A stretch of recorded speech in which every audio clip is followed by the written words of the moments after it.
नमस्कार मित्रों, आज हम आपको बताएंगे वास्तुशास्त्र क्या होता है, घर के अंदर कौन कौन सी दिशाएं किस तरफ आती है, कौन से तत्व घर के अंदर होते हैं और किन किन चीजों का आपको ध्यान रखना चाहिए।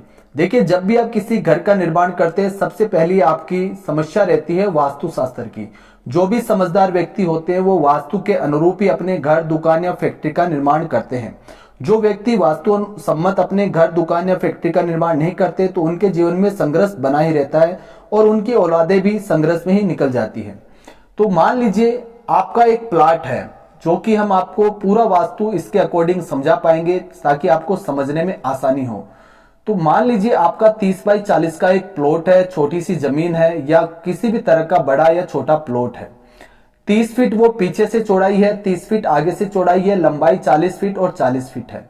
आप कोई भी जमीन लोगे तो उसके 4 दिशाएं मुख्य लगेगी, ठीक है। जैसे कि इधर आपके मान लीजिए पूर्व दिशा आएगी, इधर दक्षिण दिशा आएगी, इधर पश्चिम दिशा और इधर उत्तर दिशा। ये जो घर रहेगा, इसके अगर सामने उत्तर दिशा में रोड जाएगी तो ये घर कहलाएगा आपका उत्तरमुखी। अगर इस प्लॉट के इधर आपके रोड रहेगी तो ये घर कहलाएगा पूर्वमुखी, और अगर दक्षिण में रोड रहेगी तो दक्षिण मुखी कहलाएगा, और अगर पश्चिम में रोड रहेगी तो पश्चिम मुखी। जिन घरों के दो तरफ रोड रहती है, मान लीजिए उत्तर में और पश्चिम में रोड है, तो आपको हमेशा उत्तरमुखी ही घर बनाना चाहिए। अगर आपके पूर्व में और उत्तर में रोड है तो आप पूर्वमुखी घर बनाइए। अगर आपके पूरब और दक्षिण में रोड है तो भी आपको पूर्वमुखी बनाना है। दक्षिण और पश्चिम में रोड है तो भी आपको पश्चिम मुखी बनाना है। और अगर सिर्फ सामने ही रोड है तो आपके पास कोई ऑप्शन नहीं रहता है, आपको उसी अनुरूप अपने घर का निर्माण करवाना है। यह तो हुई सामान्य बात। अब बात आती है दिशाओं की, कि कौन सी दिशा किस तरफ रहती है। मान लीजिए ये जो घर बन रहा है अपना उत्तरमुखी घर बन रहा है, तो सबसे पहले सामने हमको देखना है कि ठीक सामने आपके उत्तर दिशा आ रही है क्या। तो अगर ठीक सामने उत्तर दिशा आ रही है तो अपना उत्तरमुखी ये घर हुआ। तो उत्तर दिशा अगर इधर होगी तो ठीक पीछे दक्षिण होगी, इधर पूरब और इधर पश्चिम होगी। इसके अलावा कॉर्नर के अंदर यहाँ वायव्य कॉर्नर आएगा, यहाँ अग्नि कॉर्नर आएगा, यहाँ नैऋत्य कॉर्नर आएगा, यहाँ ईशान कॉर्नर आएगा, ठीक है। अब देखिए, जिस तरह हमारे शरीर के अंदर 5 तत्व होते हैं जिनसे हमारे शरीर का निर्माण हुआ है, और ये संपूर्ण सृष्टि 5 तत्वों से बनी है। वो कौन से हैं? वो है जल, अग्नि, वायु, आकाश और भूमि। ये चीज आप सभी को पता है। ठीक इसी तरह जब आपका कोई भी भवन आप बनाते हैं, कोई भी निर्माण करते हैं, तो उस प्लाट के अंदर भी उन 5 तत्वों का अपना एक स्थान होता है। वो स्थान कहां पर होता है? ये जो स्थान रहेगा ये आपके अग्नि तत्व का स्थान है। कौन से तत्व का? अग्नि तत्व का।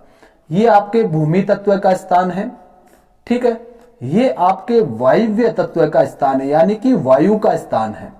और ये आपके जल तत्व का स्थान है। कितने हुए? और ये आपका आकाश तत्व है, ठीक है।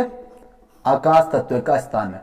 तो जल, अग्नि, भूमि और वायु और आकाश, इनसे हमारा शरीर बना है और यही तत्व हमारे प्लाट के ऊपर, भूमि के ऊपर होते हैं।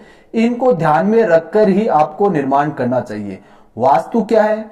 जो वास्तु है वो एक सिद्धांत है, एक शास्त्र है, जो कि किसी भी निर्माण को करने हेतु भगवान विश्वकर्मा जी द्वारा प्रतिपादित किया गया है। उसको ध्यान में रखकर अगर आप निर्माण करते हैं तो वो भूमि आपके लिए लाभदायक रहती है, वो जगह, वो दुकान, घर और फैक्ट्री आपके लिए लाभदायक रहती है। अगर आप उस अनुरूप निर्माण नहीं करते हैं तो आपके जीवन में शारीरिक, आर्थिक परेशानियां तो बनी ही रहेगी, आपके बच्चों का भविष्य भी संघर्ष में गुजर जाएगा। तो निर्माण किससे करवाएं? देखिए, जब भी आप घर बनवाते हैं ना, तो एक चीज का ध्यान रखना चाहिए आपको कि हर किसी से नक्शा नहीं बनवाना चाहिए कंजूसी के लालच में कि ये कम में बना रहा है, ज्यादा, ऐसा नहीं करना चाहिए। परफेक्ट एक अच्छा वास्तुशास्त्री ढूंढना चाहिए, क्योंकि एक वास्तुशास्त्री आपको अच्छे से हर चीज का ज्ञान के अनुरूप वो एक नक्शा बना के देगा कि ये चीज आपको यहाँ पर बनानी चाहिए। तो आपकी ऑटोमेटिक प्रोग्रेस होगी। वो जो आपके पैसे लगेंगे वो आपके सही निर्माण में लगेंगे और आपका घर ऐसा बनेगा कि इस घर में सदियों तक अगर कोई निवास करेगा ना तो उसके जीवन में प्रसन्नता बनी रहेगी। तो ध्यान रखें। तो ये इतने तत्व होते हैं, ठीक है। अब दिशाएं देखिए, आपको बता दी कि चारों तरफ इस तरह की दिशाएं आती है। अब बात करते हैं कि कहां पर क्या बनाना चाहिए। देखिए, जैसा कि आपको पता है ये जल तत्व है, तो जल से संबंधित जो भी चीज आपको बनानी है, मान लीजिए बोरवेल बनानी है तो आपको बोरवेल यहां बनानी चाहिए। या आप बोरवेल यहाँ बना सकते हैं। ठीक है, तो बोरवेल आप यहाँ बना सकते हैं, पानी का हौद कुंड वगैरह यहाँ बना सकते हैं। ये किसका स्थान होता है? ईशान कॉर्नर। ईशान कॉर्नर मित्रों हमारे घर के अंदर सबसे पॉजिटिव जो एनर्जी रहती है ईशान कॉर्नर में रहती है, जिसको देव स्थान कहा जाता है। तो ये स्थान हमेशा क्या है, एक तो नीचा रहना चाहिए, खाली रहना चाहिए, साफ सुथरा रहना चाहिए। किसी भी तरह का गटर, टॉयलेट, यहाँ पर सीढ़ियां या भारी निर्माण या किसी भी तरह का यहाँ पर लेटरिन बाथरूम सेफ्टी टैंक बिल्कुल नहीं होना चाहिए। और आसान शब्दों में मैं आपको समझाऊं तो मान लीजिए ये आपका घर का जो मेन जो पोर्शन है, ये देखिए एक तो वास्तु पुरुष का यहाँ सर होता है, तो जिस तरह आपके शरीर के अंदर आपका सर होता है, तो सर के ऊपर अगर कोई गंदी चीज आप रख देंगे या सर के ऊपर बहुत ज्यादा वजन रख देंगे तो क्या होगा, आपका जीवन तहस नहस हो जाएगा। ठीक वही कार्य अगर आप यहाँ पर गलत निर्माण कर रहे हैं, गंदा निर्माण कर रहे हैं, तो आपके जीवन में होगा। तो ये आपको ईशान कॉर्नर में ध्यान रखना चाहिए। ईशान कॉर्नर हल्का रखना है। पूजा अगर आप यहाँ पर बना सकते हैं, आपके स्टडी के लिए अगर कोई बच्चों के आप स्थान बनाना चाहें तो बना सकते हैं। ठीक है, अब हम बात करते हैं अग्नि कॉर्नर की। अग्नि के नाम से ही आप समझ पा रहे हैं कि अग्नि कॉर्नर, अग्नि से संबंधित आपको चीज रखनी है। ये शुक्र देव का स्थान है, भगवान शुक्र का स्थान है। अगर आप अग्नि कॉर्नर को सही नहीं रखेंगे तो आपकी जो लाइफ रहती है उसके अंदर उतार चढ़ाव बने रहते हैं। खासकर जो घर की महिलाएं, बेटियां या बहुएं होती है, उनका स्वास्थ्य खराब रहता है और उनसे संबंधित आपको परेशानियां भी आ सकती है। ठीक है, तो अग्नि कॉर्नर में आपको रखना चाहिए क्या, अपना भोजनालय, यानी कि आपकी रसोई घर बनाना चाहिए। यहां पर भी लेटरिन बाथरूम बिल्कुल नहीं बनाना चाहिए। ठीक है, अब भूमि तत्व बात है। भूमि तत्व से आप समझ पा रहे हैं भूमि क्या है, मतलब मिट्टी, और ये सबसे भारी होती है। तो ये स्थान आपको सबसे भारी रखना चाहिए। इस स्थान पर कभी भी लेटरिन बाथरूम या खड्डा खोदना, बोरवेल बनाना या पानी से संबंधित कोई चीज बिल्कुल नहीं रखनी चाहिए। ये जितना आपके घर के अंदर ऊंचा रहेगा, ठोस रहेगा, आपके घर के अंदर स्थायी पैसे रहेंगे। और आपके घर का जो मुखिया होता है अगर वो इस स्थान पर रहता है, तो ये क्या भूमि क्या देती है हमें, स्थायित्व है। यानी कि ये जो स्थान रहेगा आपके घर के मुखिया के लिए सबसे उपयुक्त है। लेकिन क्या नहीं करना चाहिए, यहाँ पर किसी भी तरह का सेफ्टी टैंक, वाटर टैंक, किसी भी तरह का लेटरिन बाथरूम या ऐसा कोई भी निर्माण नहीं करना चाहिए जिससे ये स्थान एक तो खुला रह जाए। खुले का मतलब कि इस स्थान पर आपने निर्माण किया ही नहीं और पूरा घर बना लिया, वो बहुत ज्यादा अशुभ रहता है। ऐसा बिल्कुल ना करें। तो ये भूमि तत्व हुआ। उसके बाद वायव्य तत्व है। जैसा कि आपको पता है वायु का स्थान है, जो भी चीज आप रखेंगे स्थायी नहीं रहेगी, क्योंकि यहाँ पर आप मेहमान का कमरा बना सकते हैं। मेहमान का कमरा रहेगा तो वो आएगा, आराम से कुछ दिन रुकेगा और चला जाएगा। अगर मेहमान को आपने इस स्थान पर बिठा दिया तो ये क्या देता है, ये स्थायित्व देता है। तो मेहमान आपके घर में स्थायी रूप से टिक जाएगा। तो इसलिए मेहमान का कमरा कौन से स्थान पर बनाने के लिए कहा गया है, वायव्य कॉर्नर में। आप यहाँ पर अपने जो नए विवाहित जोड़े होते हैं उनका स्थान बना सकते हैं। विवाह योग्य अगर आपके कोई पुत्री है उसका स्थान बना सकते हैं, रूम बना सकते हैं। और आपका जो कार वगैरह आपकी पार्किंग है वो बना सकते हैं, उपयुक्त रहता है।